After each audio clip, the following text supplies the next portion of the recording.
Hello, you're listening to Storytelling Saga, the podcast that shares stories. I'm your host, Allie, and this week I'm discussing Clerks III, written and directed by Kevin Smith.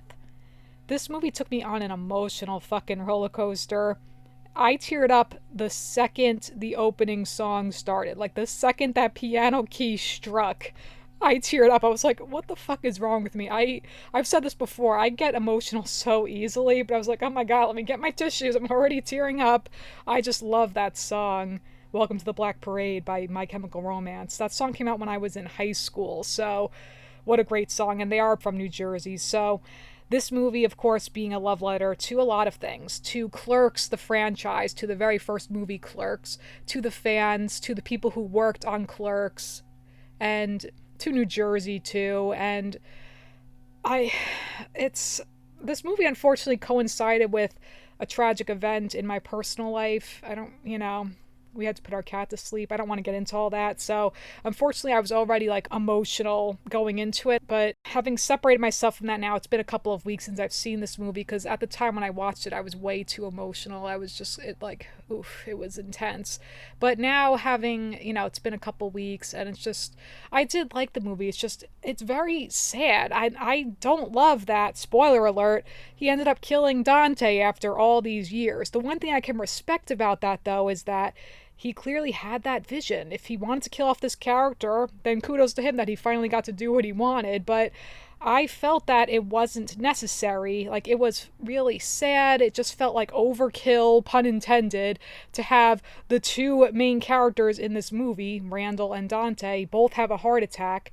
And I know, of course, the whole thing with Randall having a heart attack, the whole catalyst of this movie, and then him deciding he wants to make his own movie, that it was based on Kevin Smith's real life and everything that the doctor says, played by Amy Sedaris, who is hilarious, so great. And also I love Justin Long too, like with it's like, oh well, is that a philosophical question, like about shaving the groin, whatever. But how Kevin Smith had almost died when he had a heart attack back in 2018, and everything that Amy Sedaris' character says, that it was a 20% chance of survival, this heart attack called the Widowmaker. Really crazy. So he's lucky to be alive, as is Randall in this movie. And then, of course, in hindsight, then the foreshadowing of the doctor saying, oh, you better take care of yourself too if you have the same diet as your friend. And then unfortunately it doesn't work out for Dante. So to me also now, again, like having time to reflect on this movie, I kind of see it as Kevin Smith killing that part of himself. That the whole thing with the first movie, Dante is and was him, in that he wanted out of this job. And who would have thought for him, I'm sure looking at it from his perspective, that this job would be kind of the cornerstone of his life in terms of his success as a filmmaker, but then also within the reality of the film itself. It's so tragic to think that for Dante, ultimately, accepting this job at the Quick Stop was his ultimate demise. Like, oh, that is horrible. And then what's interesting is that this movie is so different in tone when you look at Randall and when you look at Dante, because for Dante, he is grieving the tragic loss of his wife, and that was a fucking gut punch, I gotta say. Again, the whole opening sequence, I loved it so much, but the moment they like, first off, like the sweeping motion just of like going through the store and the lights turning on as the music swelled. I loved that. I loved just the moment of Dante walking up, scraping the gum off of the fucking lock, because that's a fantastic Easter egg callback to Clerks. How the whole movie, it's just the gum jammed in the locks. That's why it's like the can't open up the shutters, and then him's like every single time someone walking in, you're open, yep, like, despite the sign, I assure you we're open. And then how in this movie they explain, oh, we're gonna have that so that because we're gonna shoot at night, all of the little meta things like that. 21 days that it took $27,000, whatever it was, to make the movie, like all of that stuff about the movie itself. Clerks, I loved all that. But the moment in the opening sequence when they showed Rebecca Scott Hicks, 1979 to 2006, I literally said out loud, no. And like, thankfully the music was blasting in the theater because like, I was like, what? She's dead? No. And then at one point I was like trying to see if Dante had on a wedding ring. And then, of course, the part in the hospital when after Randall has his heart attack and then he is, there for him. And then we see like a flashback of him reflecting on when sadly Becky was in the hospital. Oof, and he's wearing that fucking sweater. It's so crazy to think that with that sweater that he ends up wearing it again then when he ends up dying. And I bring that up because, the same with the wardrobe, because of course obviously in the original Clerks, the original ending was that he is shot and killed. And I've had time to think about that as well, because when I first discussed Clerks, I've said that I don't care for that original ending. I still don't. However, I appreciate it in terms of an artistic sense, that the morbid irony of I'm not even supposed to be here today, then you end up getting killed on the job, just as it is reflected in that conversation they have about the people, like the contractors on the Star Trooper for Star Wars, and then the one contractor guy saying, oh, every contractor, they know what they're getting into when they take a job, so it's on them.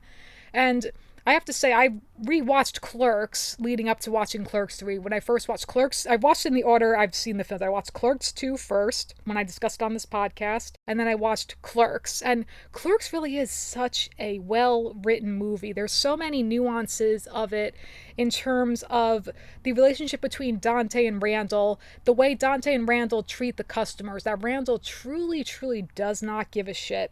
And Dante cares too much to the point where he's stressing himself out, despite the fact that he's not even supposed to be there today. But, like, it sums it up with the moment when Randall spits in the guy's face, saying, well, if title dictates behavior, then I wouldn't have done that. But, it's like, what am I? I'm just a clerk. It doesn't matter. It really is so good, Clerks. So of the three, Clerks is certainly my favorite. It's so devastating then knowing that with Clerks 2, shortly afterward, that Becky ends up fucking dying. It's gonna be bittersweet rewatching Clerks 2. In hindsight too, it's gonna be jarring watching all three movies if you watch them back to back, because you're going to go from Clerks from 1994 to 2022 and having seen people aged nearly 30 years recreating the same shots.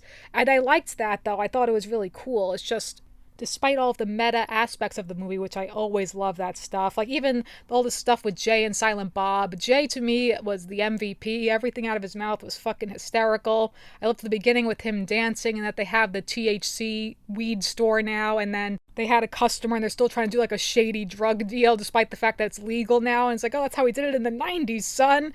And like him smoking the huge fucking joint. It's like, not enough weed.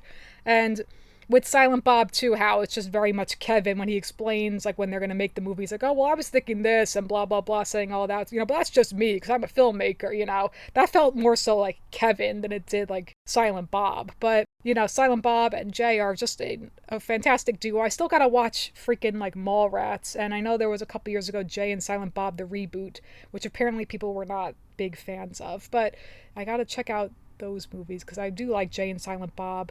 I also then did check out the animated Clerks series, a couple of episodes, and first off, the animation is really cool, the art style, and apparently the person who did the character designs was someone who did the character designs for Danny Phantom, and I could see the parallel there. I was like, oh yeah, I can kind of see that with like the hands, the faces, so I found that interesting. But that show, it feels so early 2000s, and it's really, I enjoyed it, but it's funny because there are a couple of nods to that in this movie as well. And also, so with this movie, how you have recurring people from Clerks, of course, and a big one being Veronica, when she just storms in saying, I'm not going to read this trash. She's like, I'm this oversexed person. And then she's like, well, at least I have a family. And that's like really cuts through to Dante.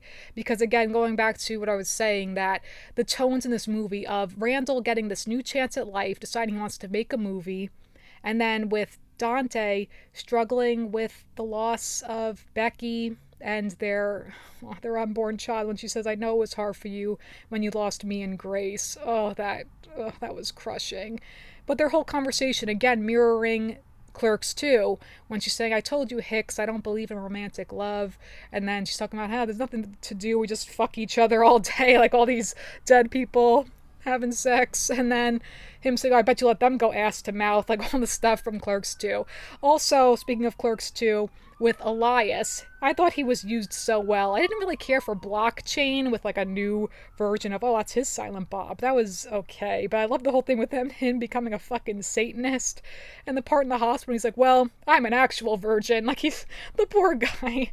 Oh, God. But when he becomes a Satanist and his ridiculously over the top costumes throughout, the fact that he comes whistling, driving, just like in Clerks 2, except it was his parents in Clerks 2, and then this time he's driving up, whistling with his family. I loved all that. That was too funny. I loved also, like, with Randall saying, oh, it's like, well, listen, Doc, I got a small dick. I don't want my best friend to know. Like, it's so ridiculous. And afterwards, when she's saying, well, by the way, your dick isn't that small. It's not so big, but it's not that small. Like, God, men and their fucking dicks. That's too funny. But anyway, so like I did appreciate all the meta stuff, and I loved especially like the egg guy returning when he's taking a fucking selfie with the egg. I loved that. But then going back to Veronica, I loved just her little like kind of mini arc, just like a couple of scenes, but they packed such a punch when she's crying then really upset saying like I'm dealing with my ex and my daughter is mad at me, and like it's very sad. And then afterwards when he's just looking at her, Dante saying, oh, it's okay, and you look great, and like he has this sense of affection for her despite him grieving, despite how they were together so long ago, despite how he hurt her years and years ago. So I liked that moment of kindness from him that we never really saw from him, because we also see it when at one point when Randall's making the movie and like he's got the camera and he's directing Jay and Silent Bob, and then Dante steps back, like looking on proud at his friend, and I really liked that. So I liked kind of those more gentle, sweeter moments from Dante in particular. And then afterwards, of course, with Veronica. Anyway, you want to fuck? That was too funny. I loved that. She was so good. Marilyn Gigliotti, too funny. But it's very tragic with Dante, like him breaking down, talking to the ghost of Becky. Oof, all those scenes got me. And then, of course, seeing movies and ultimately leading to his death. So tragic. And then him showing up drunk, which apparently was parallel with, at the time, like years ago, with Kevin Smith having to berate Jason Mewes, who is not sober at the time. He has long since gotten sober, so thank goodness they were able to kind of mend their relationship. Also, another guest spot in this movie with Emma, of course, from Clerks 2. I didn't realize until recently that she's played by Kevin Smith's wife. And in this movie, she kind of is more, to be blunt, she's more of like a bitter bitch. She's more of like a villain in that sense. From her perspective, I understand why. It's like, fuck this guy who cheated on me years ago. And also, I had watched deleted scenes from Clerks 2 where she kind of was more of a quote-unquote villain in the sense that she kept saying Florida forever, New Jersey never. And so then in this movie, when she shows up at the end, well played, Clerks, which is a reference to Clerks, the animated series, because there was like a character, Leonardo, voiced by Alec Baldwin, and he's just like this villain, and he says that quote. There's also a moment then when Randall is yelling at Dante, and then when he says something about the freezer, and that also was a reference to Clerks, the movie, Clerks, the animated series. And so also, like, speaking of the meta stuff, I did love the whole montage of people trying out. I loved when the Impractical Jokers each showed up. I was like, hey, it's Q, it's Joe, and Murr, and Sal. Sal's take on the lines was so funny. I'm not even fucking supposed to be here fucking today. Whatever he said. So ridiculous. Of course, the classic, I'm not even supposed to be here today. And tragically, too, how that is Dante's last words. Ooh, that was chilling. So, like, that whole ending is very tragic. Thankfully, at least Randall's able to finish the movie and show Dante what he means to him before Dante tragically passes away. And they do reconcile when Dante takes his hand and Randall's saying, I'm here, man. Oh, that was tragic and heartbreaking. But the scene leading up to that, too, with also that family, that young reporter girl and her parents, when she's saying, oh, all I see are these white people. And like, then when they're cursing, she's like, oh, what the fuck? Why are they cursing so much? Too funny. Also, just kind of all the things poking at kind of the things that didn't age well in Clerks. Like when they talk, like when recreating the shots, and then them saying, "Oh, why is it an Asian design major? Isn't that racist or whatever?" And then also the whole thing with, like, just calling back to Clerks when Jason Mewes has to say that whole speech, and then Kevin Smith, I'm saying like their actual names, when Silent Bob's like, "Oh, fuck it, man, I'll just say it myself," because apparently that is what happens. That Jason Mewes couldn't say the line at the time, so that's why in Clerks, when Silent Bob has that one line, like most of them just cheat on you, that's because Jay, like, he just couldn't say it at the time. And also he was actually camera shy, so like that whole thing when they have to go inside and Jay is dancing, that was what really happened at the time filming Clerks. All this little cool behind the scenes stuff that they could like recreate too, I thought was fun. But again, like, also just the scene that they are recreating them between Dante and Randall, when Dante is on, like, when he's lying there and Randall's doing the thing with the chips, and then saying, like, it's like new meaning to the scene then from years ago when he's saying fuck you, and then he is really angry at him and saying, "I'm quitting as your producer and as your best friend." And, oh god, tragic. And then afterwards when Randall finds out that he put up the money, like his portion of the quick stop, to help him, and he's like, "Oh, I didn't know that," like, when he reconciles with him. So at least that he was able to show him what he means to him. And then, like, forget it, the whole heartbreaking scene of Dante in the theater, reuniting with Becky. But I just don't feel that Dante had to die despite all that. And then also, like, since he did pass away, and then of course it's so heartbreaking when he's just saying, "I wish you were here, man," and then his spirit shows up looking over him. And then also the milkmaid again, but this time it is Harley Quinn Smith, Kevin Smith's daughter, who I think in that universe is Jay's daughter. I don't like her character, so that was cute though, seeing that with the oat milk at the end. But things like, there could have been other things in my opinion. Like, it would have been cool to see kind of the progression of their relationship with the customers from all these years. Like, maybe now they were on a first name basis with all the customers. That would have been nice to see when they had the "I sure you wear mourning" sign up. But it would have been like interesting to see, like, "Oh wow, he passed away," like just something like with showing that other people cared about them. Because again, ultimately though, it's about Randall and Dante, how they really are so similar despite the fact that they have different attitudes about life. And that, I guess, thankfully Dante got a happy ending in this, like, I say that in a broad sense, that he got to at least reunite with Becky. But it's very sad that after all that, it's just like behind the counter with his best friend. That's really all he ever, where he wants to be. So it was just very much like an emotional roller coaster. It was a fun movie, like when they were recreating everything from Clerks. I do love, of course, the classic, like, "I don't appreciate your ruse, ma'am," when he, like, with that, which apparently was like the first scene Kevin Smith wrote for the movie. And also, like, recreating everything with Veronica, with the painting the nails, and of course the Chuli's gum guy. I loved seeing him again. So all that stuff was really fun. The hockey game again at the beginning of the movie, like, them driving in the car and like mentioning everything, even like when Randall's like, "Oh, so Randy and Dan T." It's like, "Oh, how come Dan T always gets the girls when he's like this whiny guy?" It's like, he's been asking himself that for so many years, whatever. Like, just kind of, again, poking fun at the characters themselves. So it's very sad though that, like, this had to lead to Dante dying. Gosh, it just really is sad. See, thankfully now I'm able to just kind of like reflect on the movie and not just get so emotionally invested in it. I did like it. Like, it's a fun, it was good. It's just, it's sad. I don't like that he had to die, but I respect that Kevin Smith did what he wanted to do. And I wonder if in another 12 years there'll just be a movie called Clerk with Randall, who knows? But it was a good movie. It's just, it's very sad. And again, like with Randall saying, like, then when he passed, and him saying, to quote The Departed, "You're not even supposed to be here today." I kind of almost wish then, like, they would pan out and then, like, Dante would be like, "See, why'd you have to go and kill off my character?" Like, so then you could have had it both ways. Like, seeing, like, for the audience that, "Oh, this is what could have happened if he had died." But then, it's also in the sense that, well, look, they both had a heart attack. Randall survived, Dante didn't. And again, though, it just was a lot. It really was.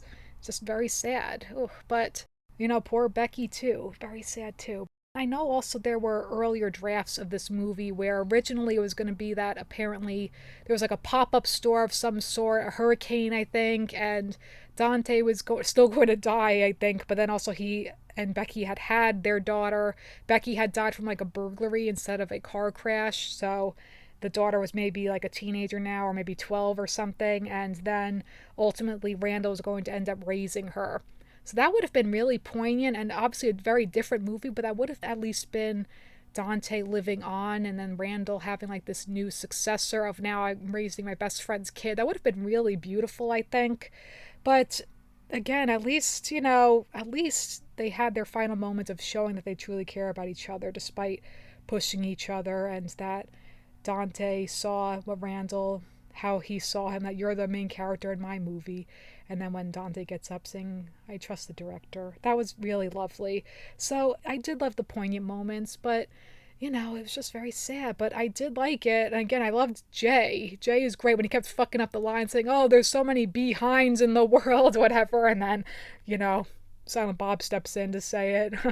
So, that was all fun. And again, a love letter to the fans, to Clerks the movie, to New Jersey, and props to Kevin Smith, because props to Brian O'Halloran with all the emotional stuff, and to Jeff, I'm blanking on his name suddenly, but they're great actors too, even though he's not really an actor. He always says that. Jeff Anderson, I was blanking on it for some reason. So, and also Trevor Furman as, Elias. They all did a great job. So, goodness. So I did like it. It's just, it was sad. That's all. But again, to Dante, you're not even supposed to be here today.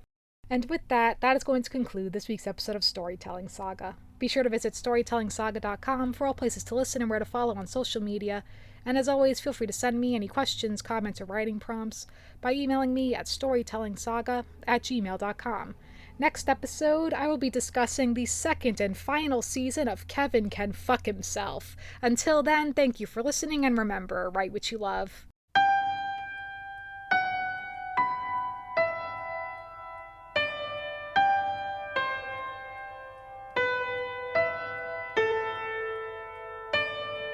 When I was a young boy, my father took me into the city to see a marching band.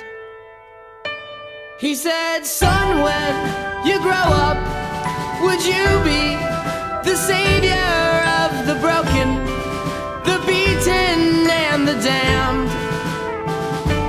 He said, will you defeat them, your demons, and all the non-believers, the plans that they have made?